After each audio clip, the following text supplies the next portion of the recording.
name's Cal Rose. I was at the Oh, yes, you are. I'm Kristen Kalina. Oh, This is my son. Hi, it's my son Seth. Hello. And you sent us the video, I correct? did. And this is I'm Dana. I have a daughter in the virtual school Okay. Where are you from? at Deerfield. Deerfield. Good, nice to meet you. Nice to meet you. It must be Chris. Yes.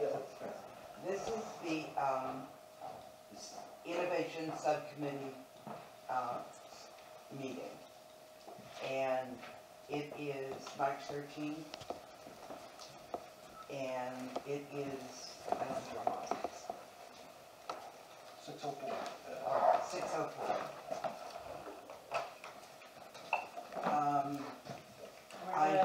Is anybody taping this? Are you taping this? Yeah, probably. Yes, ma'am. Yep, I'm taping it. And is anybody else? I'm recording. You're recording it? And Seth is recording it, okay. Okay, so afterwards you have to give her your name so she can write it down. Sure. That's all. Seth Oh, and, then the blank means. Seth, and I'm sorry, sir, I forget your name. Oh, Cal Rose? Cal, you're the one I call Caleb. Yes. Is that your real name? Yeah, Caleb Cal. Yeah, Cal. She called you Cal, and I called you Caleb. Yeah. Okay. Hey, Peter, I'm going to put you on speaker. Okay. Okay, so now joining our meeting is, your meeting is Peter Smith, who's the school's attorney. Are you there, Peter? I'm right here. Hello. Hi, Peter. Peter, this is Sue, but I'll just tell you who's here. The press, three parents and a student of the virtual school, and the subcommittee, Mayor Martin, school committee chair John Lunt, and Doris Doyle, who's the subcommittee chairperson. And we're in the business office in a makeshift conference center. And Doris is chairing the meeting. Okay. Hi, Donna. Hi, Peter, we can hear you. Can everybody hear him? Yes. Yeah. Okay. Okay, this meeting was called to order at 6:04. The first thing we're going to do is see if there are any public comments at this point. Just wondering where we stand. Yeah. Okay, Is this the only opportunity for public comment? Is it the beginning, or do you do one later? No, they're generally held at the beginning. At the beginning? And it's not a question and answer, it's a chance for you if you have any statements you want to make for us before we start Okay. the meeting. Okay. Well, I mean, the only public comment I would have is that, you know, the parents are all following, you know, the progression of this, and we're very much looking forward to, you know, hearing where you all stand, and what you're thinking at this point, with what's transpired and what the legislators have stated and what the Department of Ed has also, you know, made public. So. Peter, can you hear her? Yeah. Okay. Okay. The only issue on our agenda tonight is the status of the virtual school. Okay. Excuse me, I do have a question. Are we going to be able, maybe I don't understand the meeting so much. Is this just a meeting between you and we're listening to it, and at any one point during this meeting, are we going to be able to say anything about, you know, the meeting itself? The public comments usually come at the beginning. Would you like to say something at this point, Dana? I don't have anything right at the moment, but I'm sure that while conversation and discussion is happening, that I'm sure I may come up with something. And if I do come up with something, I'd like to be able to, Okay. you know, voice my my concerns. Okay. You can just leave.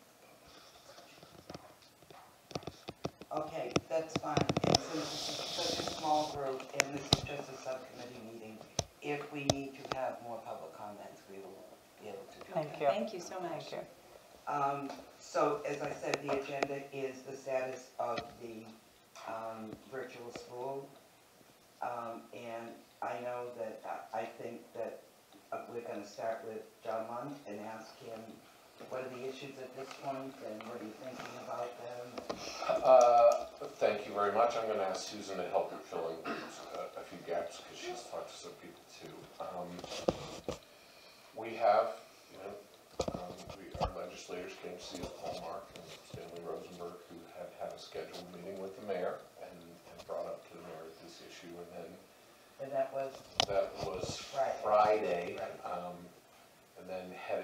for that they left the mayor's office and headed for Davis Street, and the mayor was kind enough to call and warn people that they were coming so we could actually be here. At that point, and Susan, please jump in whenever you want.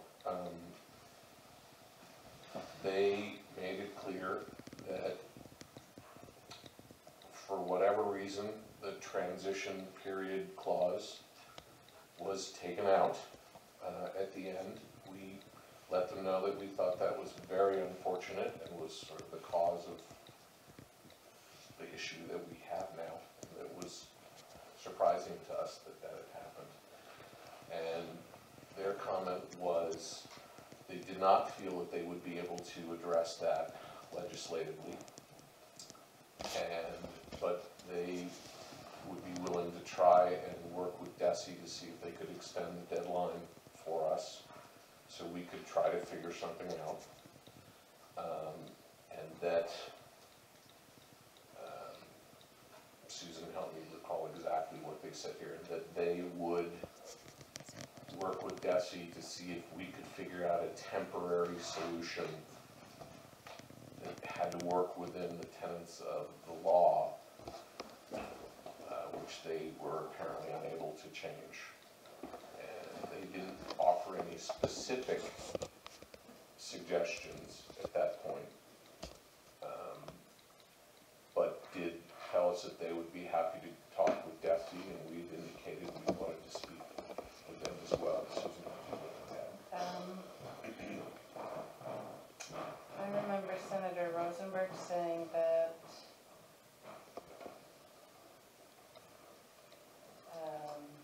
he didn't think the legislature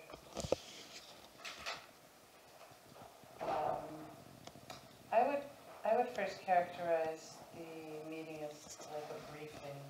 It was really impromptu. He stopped over and he sat right there and he said, I just want to tell you what I'm thinking. It wasn't really a meeting, I just say an impromptu stop by to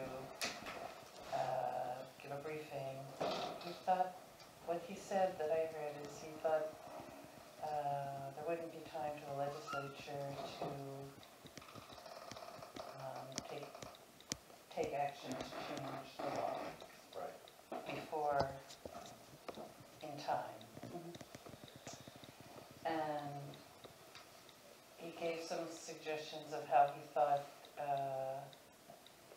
the situation could be handled, either for a short term or for a longer term. And I think he captured the rest of it. just try to make sure. Yeah.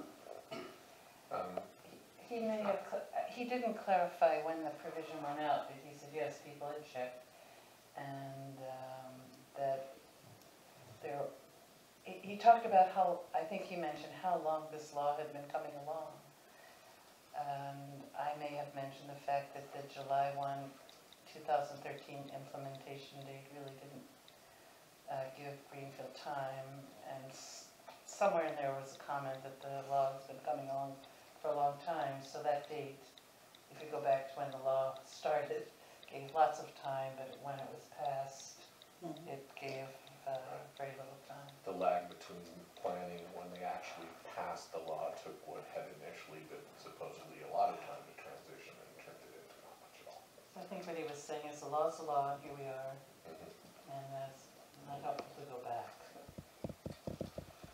So, at that point, they had to leave for another meeting, and we've all spent some time together. I will say I did get the impression, although no one promised this, that they felt like they might be able to convince DESI to extend the March 15th deadline.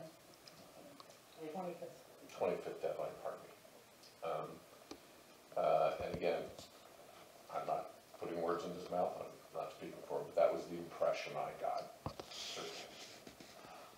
And that left me thinking, okay, well, we were fairly well told that the law is what the law is, and they don't, for whatever reason, foresee their ability to help us in that regard. And that issue would be for us whether or not we would be able to find a way to live within the strictures of the law as it stands. And I will tell you, I spent the weekend thinking about it. My first thought was it was a shame because even though it was just the law of unintended consequences, it does kind of get dumped back in our laps to find a solution to a problem that we didn't expect to see coming. And when I thought about it, my particular issue is that the way this had been discussed up until now, up until what happened when the law was passed, changed the state of play, was that we didn't feel like Greenfield should be running a state virtual charter school. That the school committee shouldn't gavel out of one meeting and gavel into another meeting where we went from being a locally elected body to being a state body. I am very sympathetic to all the parents. I think I said before, I have special needs children myself.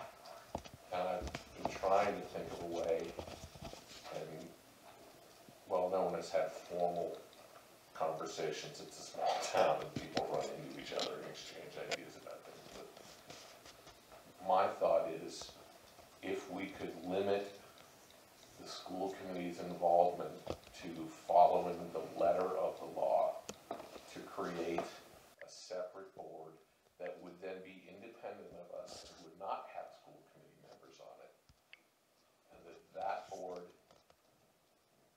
would constitute a state body that would not be cross-pollinated with the school committee.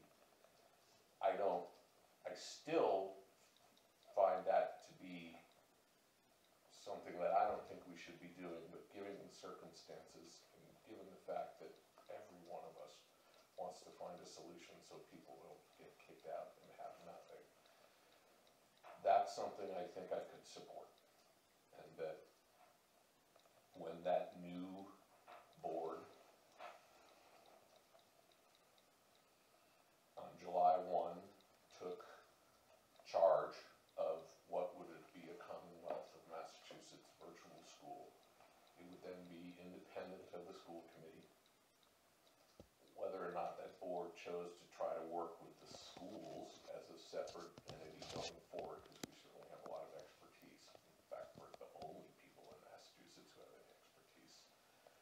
That, to my mind, is a very different thing than a school committee saying we're a local body and then going, okay, now we're not. Now we're a state body. That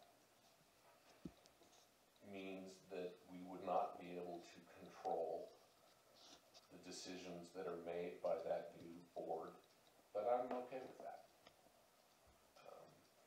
I don't care about who's in charge. I care about us fulfilling the mission that we were elected to fulfill. And I also care about trying to find a way to see if we can come up in Greenfield with a solution to this problem, because we've been clearly told we're the only ones who can find a solution, for good or ill. So I would be willing at that point to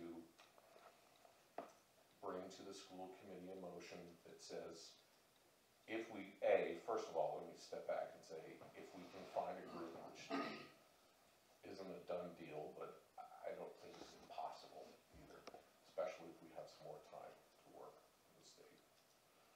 I would be willing to bring a motion to the school committee, or entertain a motion that allows us to create the school,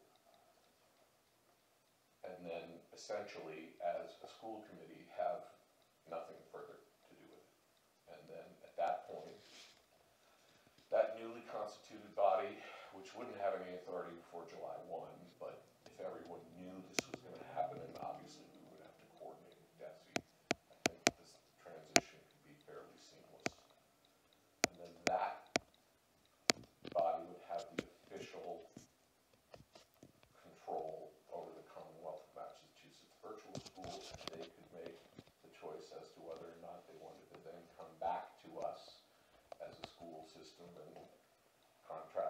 services, which we do through collaboratives and a number of, I don't have any trouble with that either. But to me, that would be a way for us to do what I think we have to do, which is get out of the way so we can fulfill the mission that we're supposed to do, because we're elected by families just like yours to do what they want us to do. And to me, that is the only way I can think of to square that circle. And I'm happy to listen to what anyone else has to say.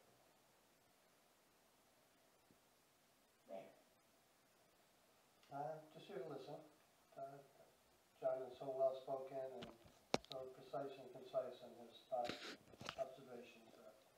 I have no issue with what he has just said, but I'll continue to listen. I know the parents and the students have certainly a strong vested interest in continuing the school. I see the opportunities and a path or two that Greenfield could embark on and make it happen. I strongly agree with John that the school committee must not be involved. I think we can prepare a presentation and plan to DESE and others that would meet their approval with the local board of trustees as the law calls for.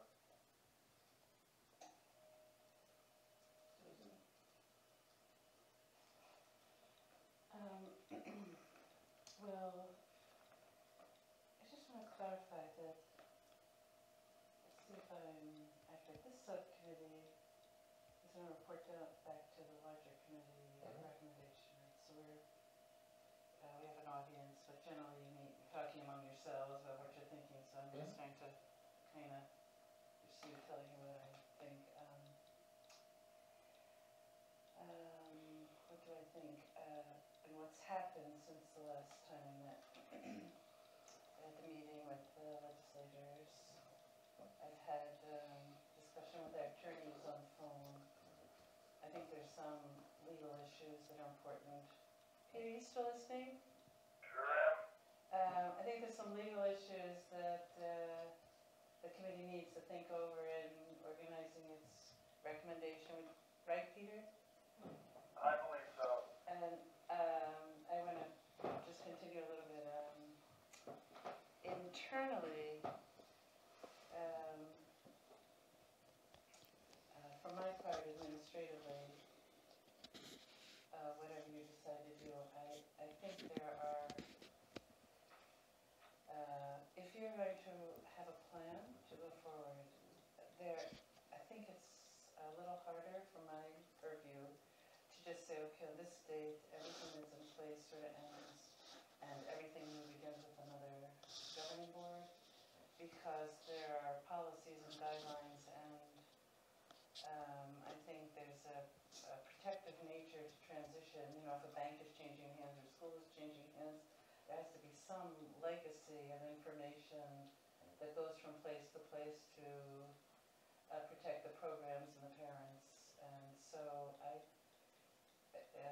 see it a little differently. I think there always sort of, in my mind, was an understanding that there needs to be a year to wind down. Maybe it doesn't need to be a year, but there has to be some period of time. The people who are involved with the school have to make sure things get moved over to the next one. So the plan, in my mind, would look a little differently. I've had a conversation now with Jeff Wolfson from the Department of Ed, and he has, I've talked to John, and I've talked to Doris a little bit, I haven't talked to them here individually, but not on, John and I need to talk fairly regularly anyway as the chair of the board, so.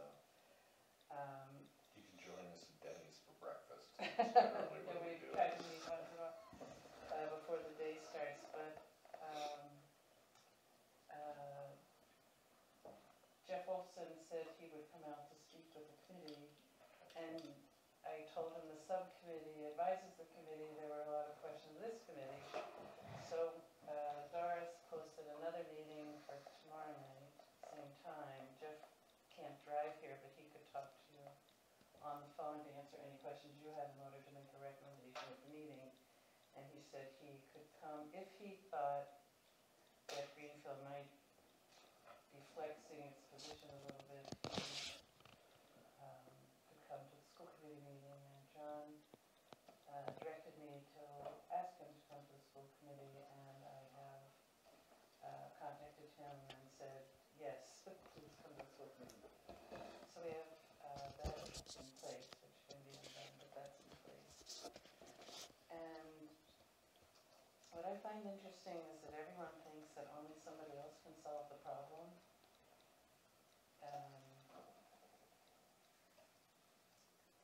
The Department of Ed, well, I think I mentioned, he said that if he felt there was some interest in movement, he would come to the committee and the Department of Ed would be willing to move the date. We requested it. And I reminded him that I had contacted the Department of Ed and said that it's a workable timeline. And they had already written back and said they'd give us a few more days, but he's suggesting more time than that. Internally, I've met with their business staff and the city's financial administrators, just talking about all the financial issues of essentially one school entity closing down another school entity starting up, and how that might happen, how it might be a transition of services. And so I guess what I have to offer is that I think there has to be a period of time, some period of time, when the current people that are managing the schools continues until another system can be in place, if that's going to have to work. And because I think I have to do everything on the administrative end, I just keep thinking, you know, today is March 13th, and the date the legislation ends is June 30th. Okay, so we're still talking. Let's say the guideline is, this is just talking the way that I think, you know. Let's say that the guideline does go back a month, okay? I'm just making this up now. We're at the end of April, just for a decision by a committee. So let's say this committee makes a decision and something's going to happen. Now there has to be a time to put whatever that is, think it through, put that into place, do the training, make the agreements. And we're starting our meetings at the end of April. So let's just say that April, and then you've got May and June, we're still doing budget. We have a system review, a complete system review that's taking place in May. So that is, and we have the end of the school year, we have all the grades and celebrations, graduations. It's really hard amount of time to do a comprehensive plan that has to be submitted to the state in May. And then let's just think that through the state wants to review it, and they've said the latest that they could even review the plan is at the State Board of Ed meeting, which takes us, I think, to the last week in June. And what, we have 1 day for, you know, it still is pretty, on my way of thinking, unrealistic that in now 2 days, once you get the Board of Ed's approval, a new board's going to step in, all the finance, I mean, I don't think there's a good time, no matter when, if it's July or August, you're preparing for school, if it's the holidays in the winter, if it's, you know, intercession in between semesters. There's not a good time to get everyone together. So I think part of the proposal would be that there would be, the Board of Trustees would transition over a period of months with the school, so that it wouldn't end June 30th. The Mava would end, but the transition team would contribute to the new virtual school by virtue of its experience and policies and reporting and so on. The Board of Trustees would be part of that transition. And I think it's an important difference that the school committee wouldn't be involved after June 30th. But the idea that school administrators who have been working at the school and have an enormous amount of information to impart to this new group, we can make it part of any proposal from that group that there would be whatever a sufficient period of time is for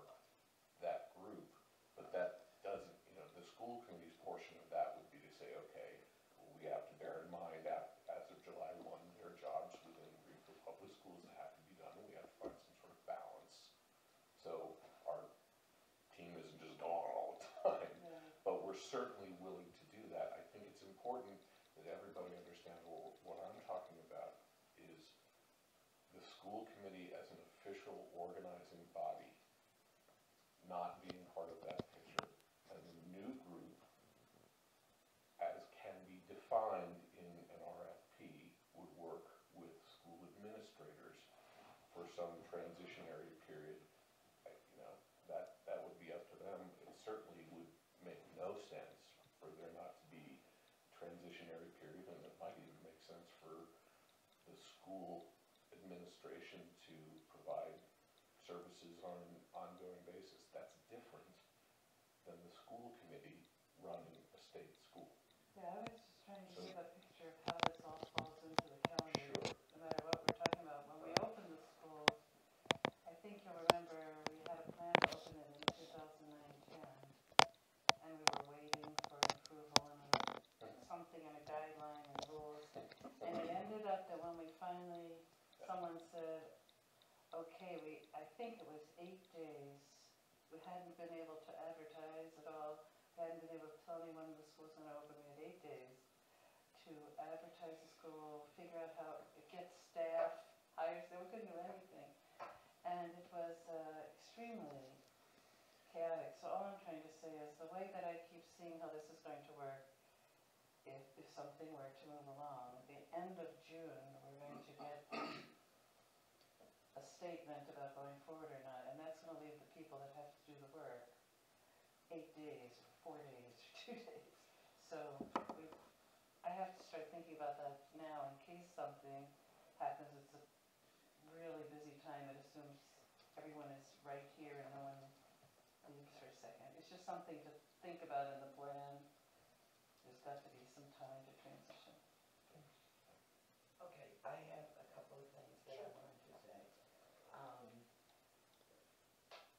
Before we get to John's plan, the only thing we voted on at the school committee was whether or not to fill out the RFP, and we voted that down. Now, where is the RFP stand at this point? And yes. Actually, the vote was to, I think you made the motion, to direct the superintendent to submit an RFP by March 25th. Based on And the that was law. voted down. Right. And what I said was to be prepared for anything that might happen because it's complicated. I was going to put one together just so it was there. If it ever was called on, it would be there. If it was never called on, it would have been there. So anyway, no matter what happened, we were going to have one prepared in case you wanted it. Right. And the motion was not to submit one by March 25th. The dates moved. That need a different motion once you get beyond March 25th. That's correct. It's a new motion. I think the law calls for the school committee authorizing the board of trustees to run a virtual school. Peter, can you verify that? I didn't hear the last statement, I believe, from the mayor. He said, does the law call for a different board of trustees to run the virtual school? No, I'm sorry, he said, does the law call for the school committee to authorize a different board of trustees to run the virtual school? So, my understanding is that it doesn't necessarily require that. My understanding is the law calls for the school committee to submit an RFP with 39 components, and one is how is the school going to be governed, and to propose. And what the Department of Ed said to me when I spoke to them, I asked if it was true that the commissioner had been delegated the responsibility to review and authorize whatever RFP we sent. And I was told, no, he has the responsibility to review the RFP, but the authorizing authority is the State Board of Ed, which is why this had to go to the State Board of Ed, the latest at its June meeting. So that means, I think that may mean that the school committee's responsibility is to submit an RFP that proposes how the board would be governed. how the school would be governed. I agree with you, and I think that gives us the opportunity to propose a board that isn't us. Yep. Isn't Or, related to us, and that might be a way that we can live within what are apparently unchanging state rules and still be able to get done what we need to get done. my experience with starting schools, particularly where it's a public board, it's a non-elected public board, is that you want staggered terms. And that you probably don't want a size of larger than 7. I think, this is just my thinking, I think in the first year, particularly where you already have a school that's trying to transition to another school, you particularly want a board that is sort of one mind about what it needs to get done. So you have in your proposal, you could say the first year we're going to have 5, and the next year we're going to have 7. But you could have some people starting with a 1-year term or a 2-year term, but you have to end up with a group that doesn't all have their term in At the same same time. So you Yeah, new boards are typically put together that way with staggered terms. This particular board is a bit unique in that it's a state agency, and that the board members are state employees. Right. So there are conflicts within that employee law with the state. So you can't work for a city and a state at the same time, whereby you can't also work for a county. So the selection of the group is best defined as seats first. You know, what type, what expertise, what discipline would you want on the board, and then try to fit that discipline for the seat. Right, that's well said. So who chooses these people that will be on this? Can I ask the mayor to expand just a little bit about the issue of conflict of interest and how that would affect people who are currently Greenfield employees continuing on with, let's say, the new board, if there was a new board. This is obviously a hypothetical. But I believe you stated it very well. I just think it needs emphasis. I was just going to say that tomorrow Jeff Wolfson said that when I spoke to him, he went on at great length on this issue and said that the Department of Ed had considerable experience and technical expertise on this, and that's why he was willing to talk to this group and to the board. He seemed to have great understanding on how exactly these issues would work. Just what it's mentioned. I certainly will be very, very in tune with what Jeff says tomorrow. But I want to just emphasize, Mr. Mayor, that your point is very important in regards to this process, and it must be considered very carefully if there is any kind of proposal. So just We can certainly talk about it tomorrow night right. and listen to Jeff. And theoretically, just speaking outside the box, if the group was brought together by an outside entity, say the mayor was to appoint the group who was interested in doing the mission, then the group would be able to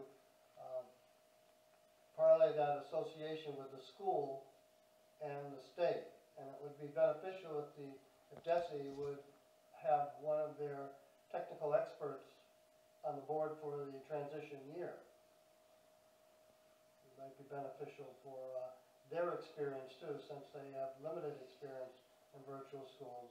And the following year, there are supposed to be 2 more schools selected.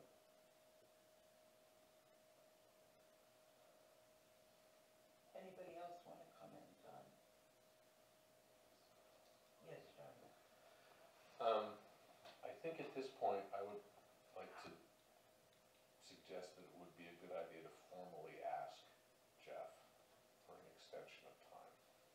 I don't believe that I need to convene a full school committee for that.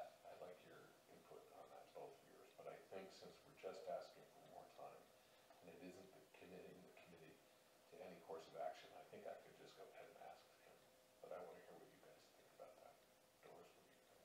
I absolutely agree, I absolutely agree. Mr. Mayor? I agree, and I think it's important that we exhibit to DESI and to our representatives that we are willing to accept this challenge and try to put together a package that will be acceptable to the Board of Education, DESI, and the parents and students in the school. So at that, then Susan, I would like to formally ask you to get in touch with Jeff before tomorrow night and tell him that we are interested in working on a solution and that step one needs to be for the submission date to be moved back as far as they possibly can move it, in order to give us enough time to come up with a solution that can work. Okay, I'll make that request from you or from the subcommittee? It doesn't matter, it doesn't matter, it can be from either. Since he's the chairman of the school committee. I'm assuming that you're doing what you always do, just keeping good notes, and when you talk to Jeff, you can tell him something about questions we'll want to ask him tomorrow about the particulars of how it could work. I did want to quickly say, it doesn't surprise me at all that Susan is focused as she should be on the actual work that gets done. It's easier for us to talk about, she's the one that's got to do all the work. And we need to figure out a way to support Susan throughout this process and figure out a way in the RFP that the new board, because we don't control the new board, but we would control the RFP and we can set the conditions for the transition period for that new board. We have to protect Susan. We have to make sure she can get the work done she needs to get done, because I know that you're driven only by the fact that you want to have this thing that you worked so hard on transition over correctly. But we don't want it to become a black hole for you either. So we have to make sure that any kind of transition work that you've done is properly recognized and properly tracked. There's just a lot of work to be done there too, because I agree with you that while after June 30th the school committee can't be involved, it would be a terrible idea to not have a transition period where all of the work that has been done in the only virtual school in the state of Massachusetts, that information has got to be passed on, and you have to be able to consult with this new authority group, the board, so they can take advantage of everything that you've learned. And I'm assuming, I don't think I'm going too far out, to assume that they'll want that as well.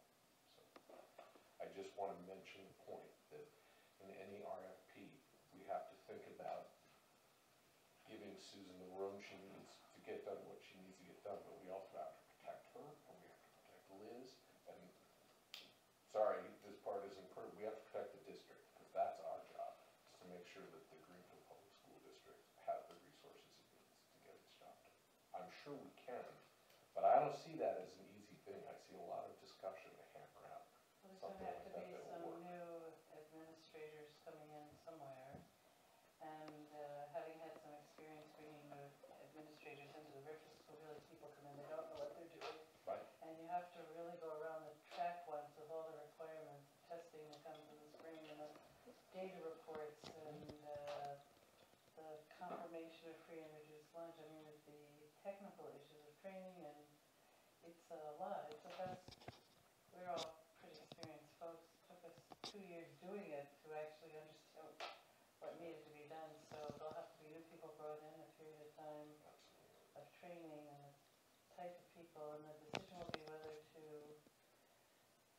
bring in people to the district who could be under contract with the school to do the work, or to get altogether different people and flip the school with people who don't know how to run the school. Well, I think the third option is to have people who are employed by the new Commonwealth of Massachusetts virtual school, with an understanding in the RFP that the consulting services you would provide in the transition period would I'm saying the third alternative, Peter, because I have to be honest, I don't like the idea of them being district people hired, is to have them be people that are hired by this new entity, but their relationship with the consulting administrators is well-defined over a period of time. I don't think they have to be district people for the relationship between the district and any transition team to be carefully thought out and implemented. I would not be in favor of them being hired by the Greenfield Public School District. We have staff in the virtual school now, just thinking about it, but we have middle management staff. We don't have, school at this moment, if you were just gonna dissect it, doesn't have any staff who are in the position to be an administrator, special education, provide superintendent services, provide the oversight for system-wide data services. There's different levels of administrative training and responsibility, so we don't have anyone in the school. I'm not saying it's good or bad, I'm just saying it's something to think about. That people have to come in who can provide those services to the new school. Now, the good thing is in the RFP, something that I did mention to Jeff Wolfson is that when the school first opened, and when it was first conceived to open in 2009-10, at that time we looked at all the kinds of services we would need to run a good school and what the per pupil cost would be. And the school committee voted, it's in your innovation plan, it would be $6,800, and we were left with $5,000, which means it hasn't been able to, first we haven't been able to put in some of the services we've needed, even like a reading teacher, or, we've had, it hasn't been really, to run a school that needs $6,800 to $5,000, and then each year, you figure whatever the inflation rate is. So in the new RFP, there's new requirements of what you have to have a full complement of support services. So we're going to have to add things into the budget that aren't there. And I did mention to Jeff that there isn't any way to continue to recommend a school at 5,000 that can't do all the things the state wants and doesn't have its own administrative staff. So so the budget is going to have to go to a higher per pupil cost. And his response was that that's part of what the district has to propose and justify. So there's a lot of thinking, not only the who, but the what, to make sure the programs have the level of staffing we need. Because what I wouldn't want to see is, to say, okay, everyone wants you to put in a proposal, you put in a proposal for a school that can't succeed because it doesn't have a level of staff if the school district isn't going to be supported. Like our data staff provides all the data services, and our special ed department oversees all the special ed services. And, our whole administrative, it's one of our schools, in other words, and none of us work full-time there, but I talk to every principal, I talk to the principal there, I do guidance. So we have a big role, we have as much of a role in that school as we almost have in any other school here. So all of the services of central office, that level of administrative expertise has to be available to the school. And when I have been thinking about that, I've been thinking, like, if you look at some of the special independent schools that are in the area, like, I was looking at the Vogue, it's not a good example because it's different, but it's a special kind of school. And if you look at their administrative staff, they've got a full-time business manager, a full-time special ed director, they have a full-time superintendent, a full-time principal, they've got their own data office. Why, for a school of under 500, do they have that? Because you have to provide all these services. So we have to really think, make sure the school has what it needs to succeed, and that's going to be a different budget and different justification to the state. Plus, they're adding in things they want, support services, 504 services. So it's going to be some work in the proposal, figuring out what the budget to recommend, and that's all. It isn't just so easy as snipping a tree. They don't have right now any of the services. If I just took the office staff, they just don't have what they need to run as a public school. but we have some examples, and some are local and some are statewide. So this is, can't be any different than what exists in law, and law allows for charter schools to make reports, to subcontract out. I mean, we subcontract our meals to the charter school, they pay us for meals, so maybe even transportation. But there are that's decision-making body is the new group, it's not us. And so that new group will have to deal with those issues. We can outline the path in the RFP, but the new entity will have to make those decisions as to how much, not the budget. There's no reason why we can't charge a little less, and I'm sure we'll come up to a little less than it costs a charter school per student. So that's the reality of the cost. Yes, I agree. I'm just saying that if the approval for whatever's proposed comes the end of June and the school has to start functioning July 1, that in that proposal that the school committee does prepare, it has to have a budget that says, here's what we think that school will need, and all that stuff has to be in there, not necessarily who's going to do it. Once the school gets a start, then the board will make decisions after that. But the initial setup, that's what has to be submitted by the school committee. And that entity will also have to make a new contract, agree to set up a new contract with K-12. Right. That's right. So That's what I was starting.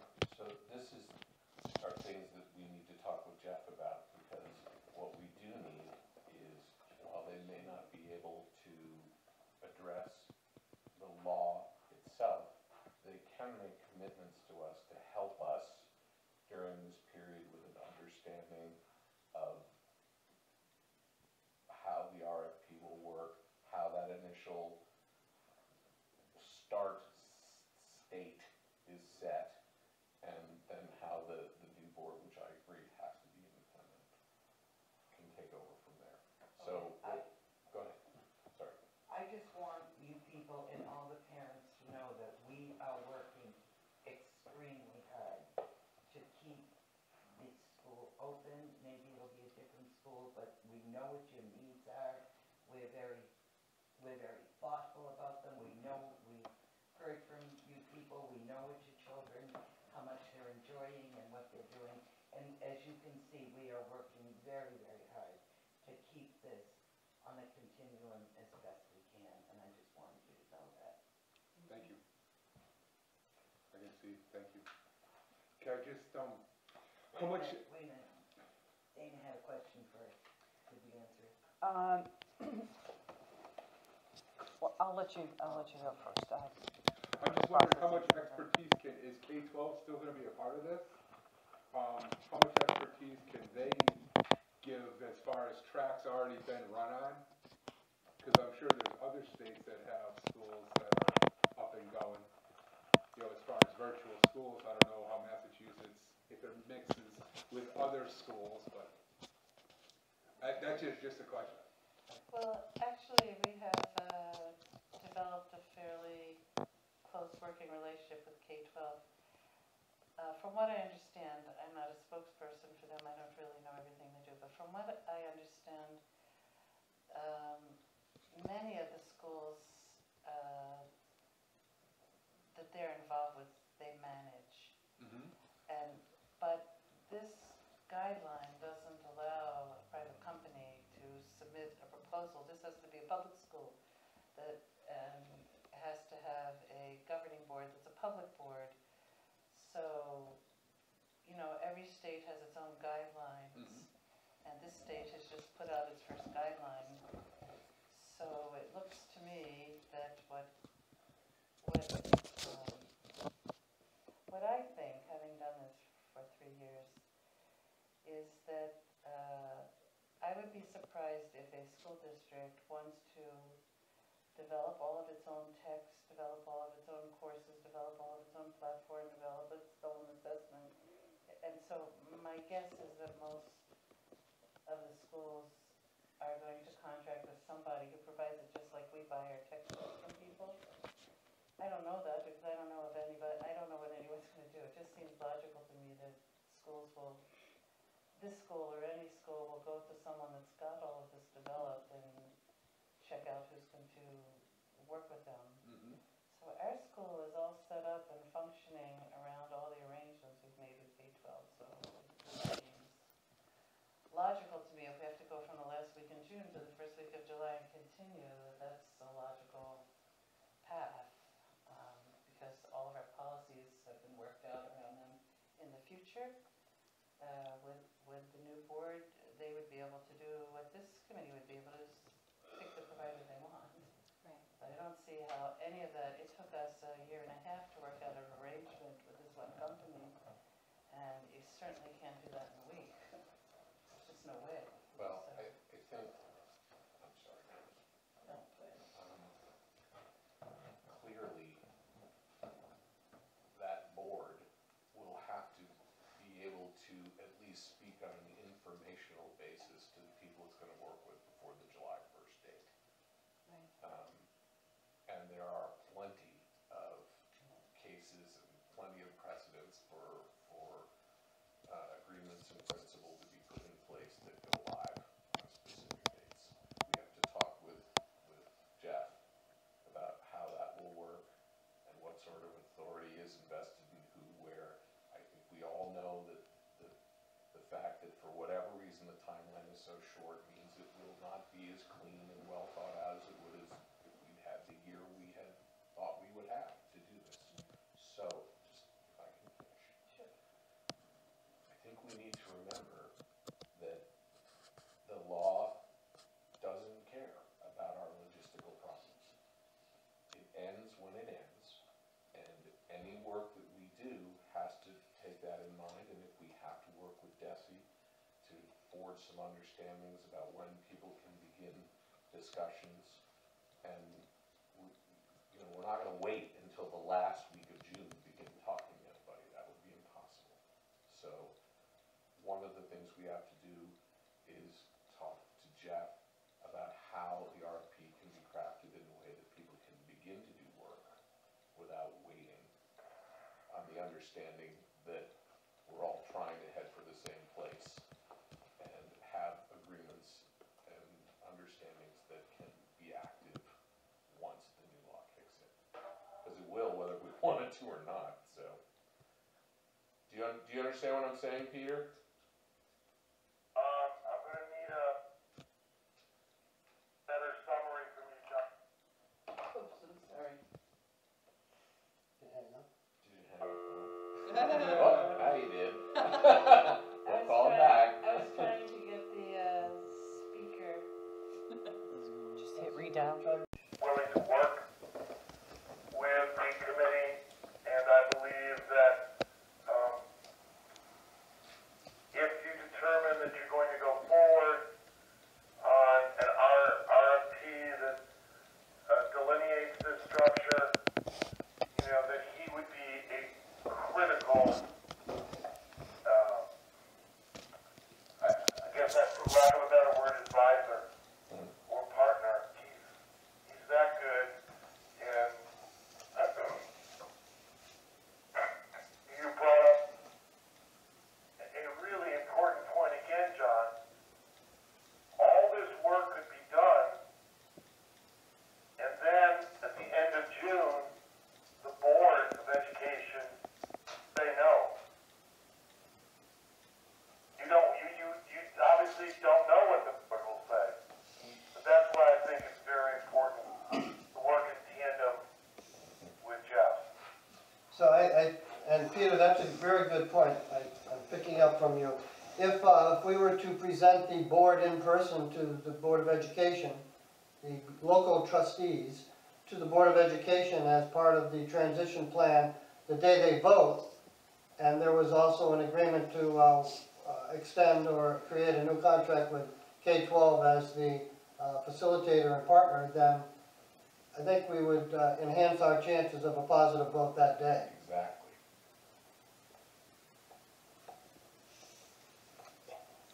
Well, I know that, again, there have been some situations that I'm aware of, even prior to the superintendent's tenure, where Jeff has been quite helpful to Greenfield and, the district, which means translates to being helpful to the student.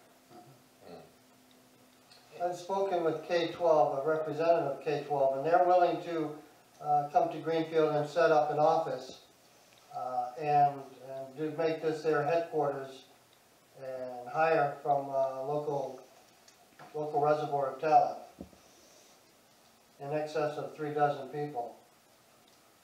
So that also becomes an economic development feature on a local level. I think that's what we've found so far, is that most of the people working for the virtual school are in Greenfield or within driving distance, and it's made the community a little more sophisticated about virtual learning, and I think people have enjoyed the reach. I'm no more Susan, sophisticated. you do recall early on when that wasn't necessarily true in regard to a key administrator for K-12. Hmm, Very far away.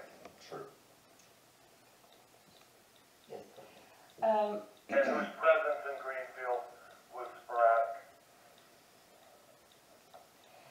Well, I have 3 questions. I don't know to whom to ask them, but there are 3 items to say. One is, aside from, we have many contracts we have to wind down. It'd be great to flip a switch and they all went away, but from phones to copiers to human beings, insurance programs that go from one employer to another, there's just a lot.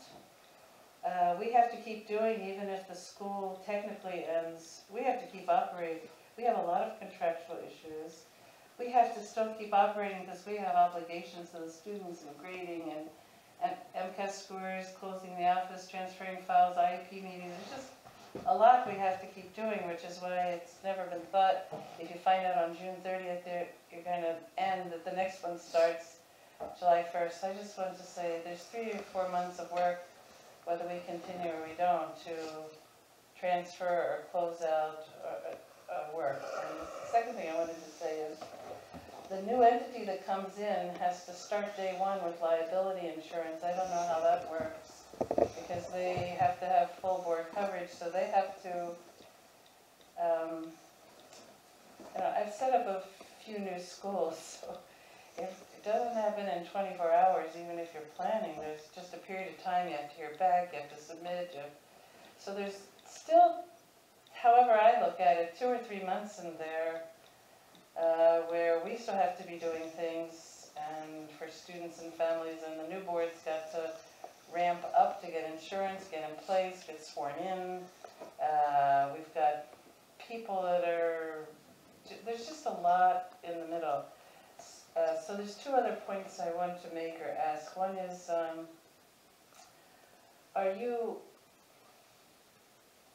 it's a lot of effort on everybody's part. Are you absolutely sure you don't want to ask the legislature to change the implementation date to a different date?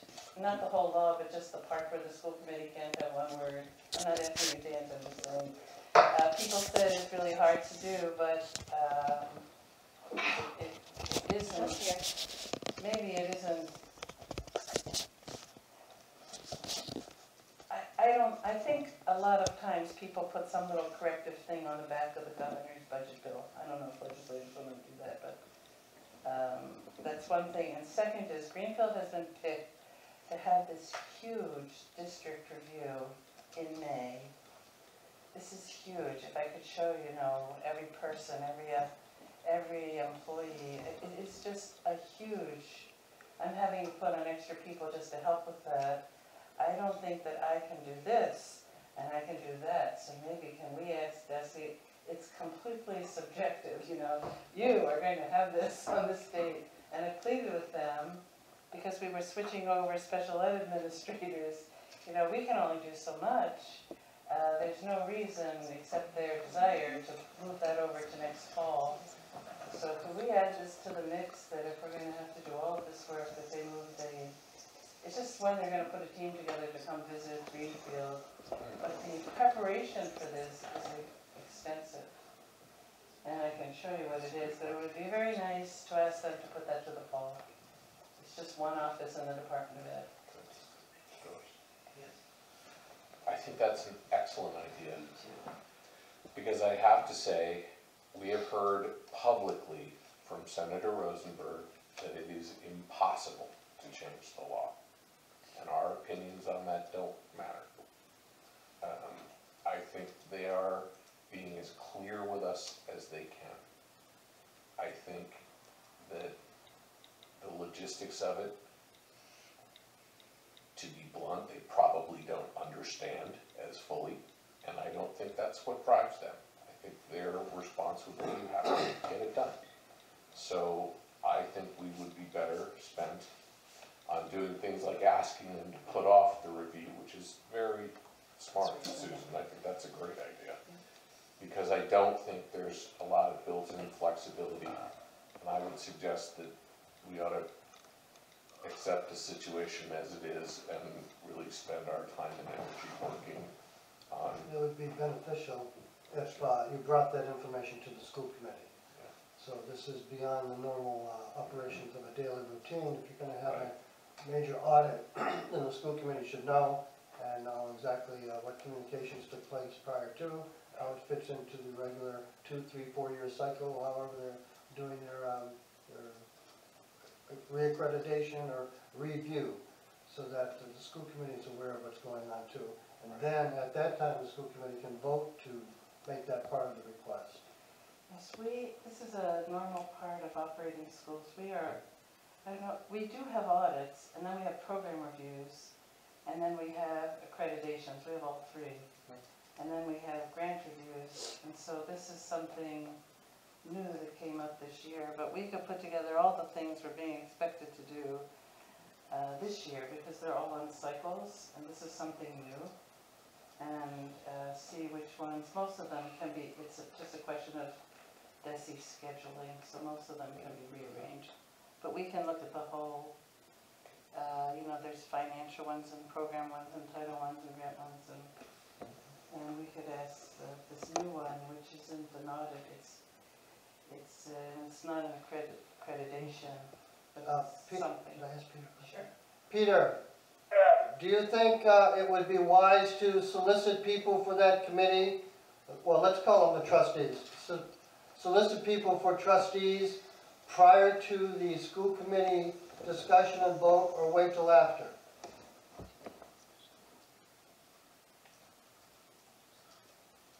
I would think that once the committee determines that it would submit an RFP by a certain date, let's just use for purposes of this discussion, April 26th. Once that's voted by the committee, then I would solicit. Okay, so that's very good, thank you. The next school committee meeting, Peter, where this could be addressed is a week from tomorrow. That's better. So, the 21st, John? Yep, it's the third Thursday of the month, just like always.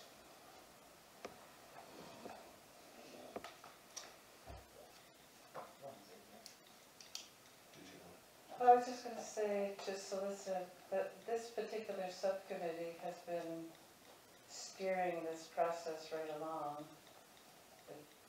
It might be charged to review people that are interested, instead of using so much school committee time. I mean, this is the group that knows the most about the virtual school. That's all. I agree, that's wise, and the committee can, and in my opinion, should vote to authorize the subcommittee to do that, but the full committee needs to vote on the RFP. I don't know if the subcommittee should be responsible for interviewing candidates for the entity, where it seems to be not an arm's length transaction, and it's whatever it would be perceived as quid pro quo or special selections. I think it should be somehow devised to have the trustee volunteer, or, as I said before, identify seats, whatever we think that the composition of that committee should be lawyers, doctors, business people, educators, you know, I don't know, whatever the committee would decide. The RFP, Parents, yeah, the RFP would say what would be the qualifications, but hopefully the first one would be, you're really interested in the support, you know, the successful evolution of the school. That'd be one criterion, hopefully. Okay, Peter, we have, I was gonna put it in there. Yes, I think we all hope that. Peter, just a minute, we have a parent who wants to ask a question. This goes back to the original question I had was exactly who is going to be picking the people that are going to be on this new board? I think that's what we're discussing. that's, he Okay. just brought that up, and The way the law, at least, Peter, and please weigh in on this. Sorry.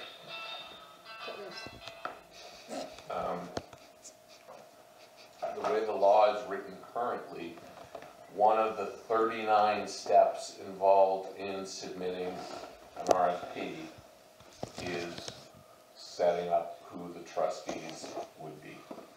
So in that sense, the school committee, since it must be the one to submit the RFP, would have the authority there. Okay. That's how I read it, Peter. Am I wrong about that? Sorry. it is going to have to come, the methodology, John, from the public school. Right. So, however you do it, it's going to be your recommendation, and not yours personally, but Right. the committee. However, I think that we have to be very careful to heed the statement that the mayor just made. If I heard you correctly, Mr. Mayor, about arm's length in terms of who these people will be. Because if we're not careful, then they're going to pierce, in a sense, the veil of who this board is, and simply look at it as, in fact, the actual school committee. And I know, John, that's absolutely not what you or what people voted on. You're looking for a clean separation. So you have to be really careful, you know, how this works. Can you think about this, Peter, and advise us on how you think we could move forward and take in mind what you've just said? Yeah, I am going to, and I think we should continue the discussion on this issue as well tomorrow with Jeff. But Yeah. I heard the mayor's precaution, and I'm just underlining it. We don't want this to appear that this new board is really the school committee in reality. okay. Peter, we have, the parent has another question. Actually, it's more of a recommendation. I'd like the school committee to consider that as you develop the criteria as to who actually sits on the board, is to consider someone who has got a vested interest in the virtual school. And it may be a parent, you know, who can, you know, from their point of view and where they're sitting, contribute to that board in some way. I'm very much in favor of that idea. I forget your name.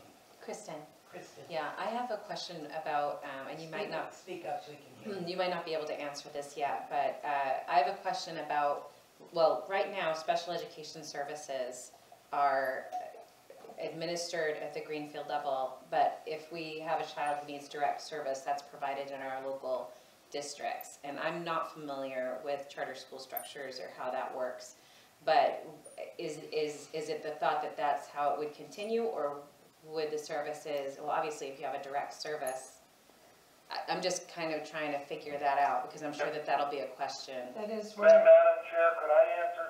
You certainly can, Peter. Because I represent large charter schools and small charter schools in Western Mass, the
who is enrolled in the virtual school in Greenfield, and the student needs speech language therapy, Yeah.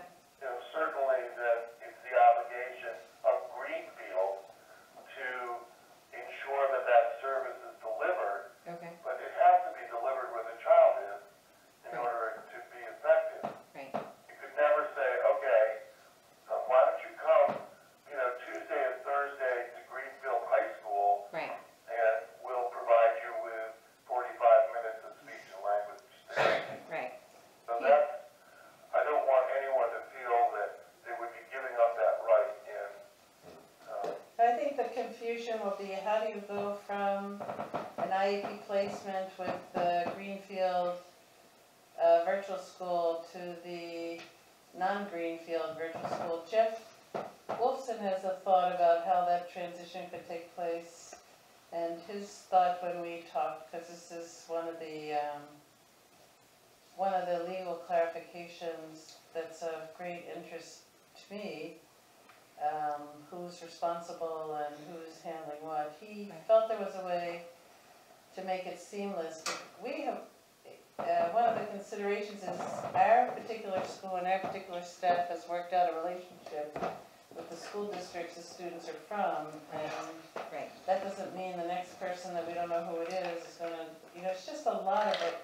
There are relationships. As we make the transition, I am sure whoever this new Board of Trustees are will be equally concerned about them being protected from day one, considering the things you were just talking about 10 seconds ago. And I wanted to just ask you, A, what your initial thoughts about how to make something like that happen are, and B, what we should be doing to try and get those things in place, because that's a real concern to me. You can see someone being angry that services were dropped, and even if best intentions and best efforts were made, lawsuits do happen, and we have to make sure that we have proper coverage for that. What are your thoughts about that? That might, that might be a good segue for a time to talk to your attorney, which is what you Yeah, wanted to that's do. right, that's right. So, Doris, I do have one more thing. The school choice money that goes, will then essentially go to where now? It won't be handled under school choice anymore, I think. It will be, this is something else that will be clarified. But the way the innovation school is set up, virtual innovation, it follows school choice so that every child, 5,000 comes in from the state. But this will be different. It'll be a different amount of money. It won't be based on school choice. There'll be a tuition, and I think it will be more, we don't know, it's the first of its kind, but what I understand it's going to be more like, let me make it up, there's a $7,500 tuition when all these things are added in, and that will be a charge to the local school system, just like we are charged for our students that go to charter schools. This is not a charter school, but on the website it says it's sort of like a charter school, but it'll have its own tuition, just like a vocational school, a charter school, a virtual school, and then each district will be assessed. Something else to think about in the RFP and the transition plan, how that works for Greenfield. Now, do you see this as being a potential problem in that the request for the money, the tuition, is not agreed upon by the school district? They will only pay out so much money, and then it'll be the responsibility of the parent to meet that remaining obligation. The money is calculated on the enrollment of October 1st and then held by the state and deducted and transferred. right. It doesn't have to go through an approval process, it's automatic. All right, well, my other thought is those children that have special needs, if that district is essentially paying, the virtual school because they're well, not a school choice, it's not considered a school choice anymore, is it, Yeah. or is it? It may be, It's what? it may be. It may be. has to be worked out, whether it's gonna be an assessment or we a don't multiple choice. But then they have to get their services from that school. Can a school district say, listen, we just paid you $6,800 to go into this virtual school, but we're still providing special needs services? You know, is there any money coming back to us in order to provide those services for that child? This is one of the issues that needs time to work out, because it could go a couple of ways. In one way, it could, this is just an opinion. I, like other people in the room, have been special ed administrators in different, the way it works now is we get, the school gets $5,000 for choice, and 100% of any of our costs for special ed also go to the district, because that's the choice model. As it is, we've worked out an individual arrangement with every single school district that's been beneficial. But let's say the new group doesn't do that, and let's say that that arrangement isn't how special ed is paid, and now in that tuition, let's just say it's $7,500, maybe the first group doesn't even think of what all the costs are going to be. Suddenly there's a $100,000 cost, and then you have to start letting teachers go, because there's not going to be any way to get any more money once the tuition is set. That's why there has to be time to figure these things out to protect the school. Because you can, as anybody knows, on any way that someone's involved with the school district, a board, an administrator, a parent, there can be a charge overnight, like, oops, so-and-so needs just this happened and needs a feeding tube, now you need a full-time nurse, you're locked into this budget, had no provision for another $50,000 person. Now what are you going to do? You're just going to have to cut something else and put that in. So it's really important, the special ed part, to figure it out. I don't know. So maybe someone with special ed background should be on the Well, board of trustees. Maybe, but it's really important that this be worked out with the state before Sure. the new school goes up and is launched. Almost always in a school system, you have to have, you can't know what's going to happen in the next year. And special ed is so unpredictable, moving in, moving out, volatile. You've got to have some extra money in your budget for these costs you don't know if they're going to come. So right now, let's just say that the district says, sure, we'll provide speech and language 3 times a week, keep it up with the current teacher. Let's say in the middle of the year they say, by the way, we don't want to do that anymore. And now the virtual school's got to set that up far away. It's $100 an hour, 3 times a week, a session. And now you just have this very big cost that you've got to put together. It wasn't planned, but you won't have what we have now is going back to charge that cost back. So it has to be known how that's going to work. Even suppose somebody needs a placement. How is all that going to work? Where's the cost going to go before you start operating? Because once you lock in a budget, it could be very bad if all these costs come along and there's nothing in the budget for it. You know, it's a lot of things. So right now, just so I understand, it's almost like the services with the towns, it's almost like subcontracted from the towns.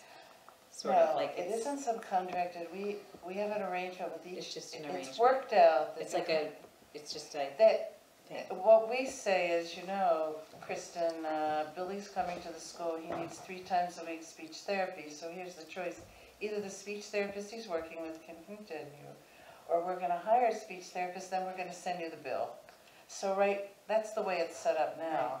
So right now, all the school districts, because we have a good relationship with them as our school district, or the staff, or I think we have a good relationship. Right now, every single school district is providing these services. Yes. But we don't know what the guidelines are under the new arrangement. So, Peter, just to get back to the original question I asked you, and relating to what the superintendent is saying, since this is a charter-like school, if not specifically a charter school, would the charter school model of recompensing districts for special education costs be applicable here? I certainly would advise the Greenfield School Committee in RFP to address this issue. Certainly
Is there any way to measure that now? I mean, Greenfield would be considered the resident school for the students, 470 students? No, Greenfield is not the resident. Okay. It's the There's so many Plaquemine Charter School. Well, that's not a great example.